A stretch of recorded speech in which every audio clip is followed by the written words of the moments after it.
నూతన సంవత్సరం అంటే కేక్ కటింగ్ కేరింతలు కనిపిస్తాయి. కానీ Hyderabad police commissioner VC Sajjanar మాత్రం ఆడంబరాలకు దూరంగా ఉంటూ వృద్ధాశ్రమంలోని పెద్దల మధ్య ఆయన సమయాన్ని గడిపి అందరికీ ఆదర్శంగా నిలిచారు.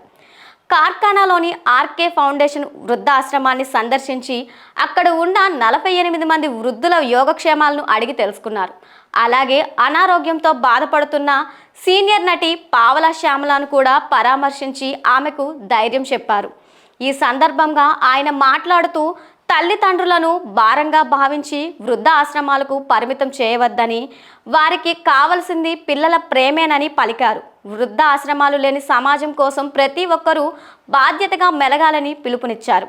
అనంతరం దాదాపు 18 ఏళ్లుగా వేల మంది అనాథలకు, వృద్ధులకు ఉచితంగా వైద్యం చేస్తూ నీడ కల్పిస్తున్న డాక్టర్ రామకృష్ణ సేవలను సజ్జనార్ కొనియాడారు. ఇలాంటి సేవా దృక్పథం ఉన్న వ్యక్తులు సమాజానికి స్ఫూర్తిదాయకమని ఆయన పేర్కొన్నారు. తెలుగు చిత్రసీమలో తనకంటూ ఒక గుర్తింపు తెచ్చుకున్న సీనియర్ నటి పావలా శ్యామల ప్రస్తుతం అనారోగ్యం, ఆర్థిక ఇబ్బందులతో సతమతమవుతున్నారు. ఆమె దీనస్థితిని తెలుసుకున్న తిరుమలగిరి పోలీస్ అధికారులు ఆమెను ఆదుకొని హెల్త్ కేర్ సెంటర్లో చేర్చారు.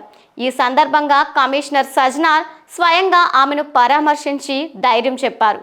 ఒక కళాకారిణిని కష్టకాలంలో ఆదుకోవడం చూసి ఏసీపీ రమేష్ను ఆయన ప్రత్యేకంగా అభినందించారు.